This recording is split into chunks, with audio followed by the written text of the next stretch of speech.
Bonjour les 6e 6, ravi de vous retrouver pour cette troisième semaine de confinement. J'espère que tout va bien chez vous, j'espère que le rythme est bon.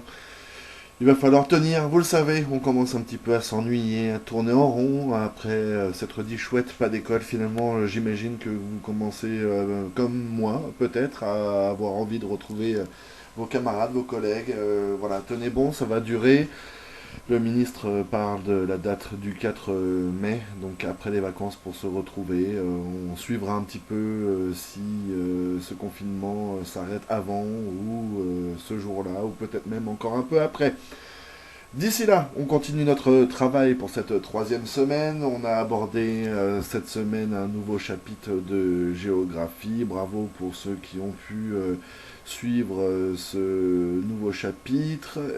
Vous avez travaillé sur une étude de cas sur l'Amazonie, qui est à la fois un espace de faible densité de population, et vous l'avez vu aussi en fin de semaine dernière également, un espace à vocation agricole, puisqu'on y pratique l'agriculture intensive et l'agriculture commerciale. L'agriculture intensive, c'est celle qui cherche à produire beaucoup sur le moins d'espace possible, sur un espace donné en tout cas.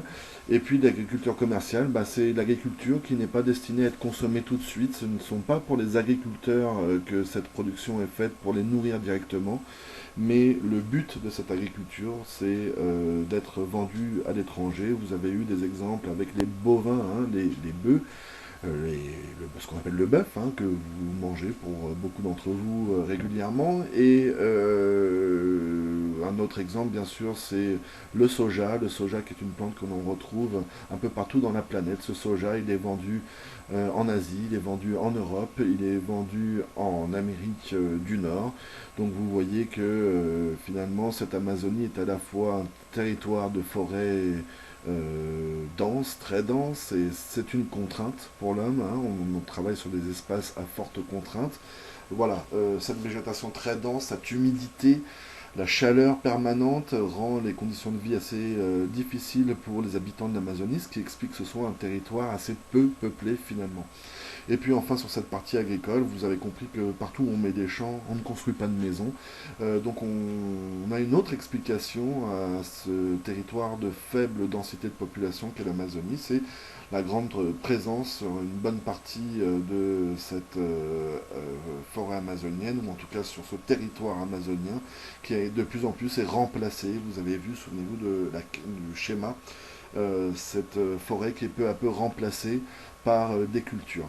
Voilà pour ce premier exemple, et en cette semaine, je vais vous proposer, je l'ai mis, ou je vais le mettre plutôt dans la journée en ligne, regardez ce soir, non seulement donc la leçon à écrire après les deux feuilles d'exercice sur l'Amazonie, vous aurez une leçon à recopier, et puis avec des définitions à mettre en rouge également.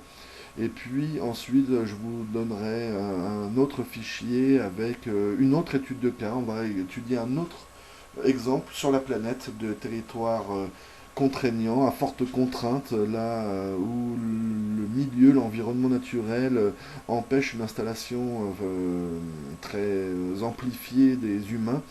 Et ce territoire se situe en Afrique, c'est le Sahel, donc vous à découvrir dans les documents que je vais vous montrer, où vous allez voir, on quitte l'humidité, on quitte la forêt dense, on va arriver pardon, vers un autre type de paysage, une autre étude des cas, un autre exemple sur ces territoires à forte contrainte.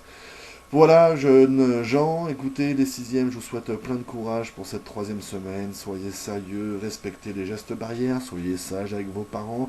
Tenez-vous au courant via ces vidéos entre vous. N'hésitez pas à vous entraider sur YouTube, pardon, sur Snapchat.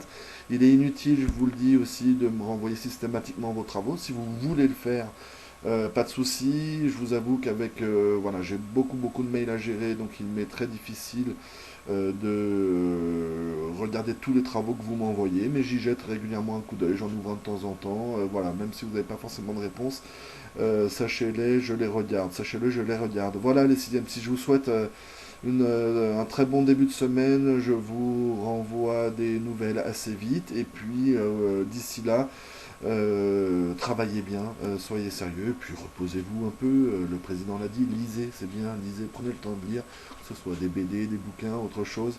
Voilà, prenez le temps de lire, lire c'est grandir. Allez, bon début de semaine, à bientôt.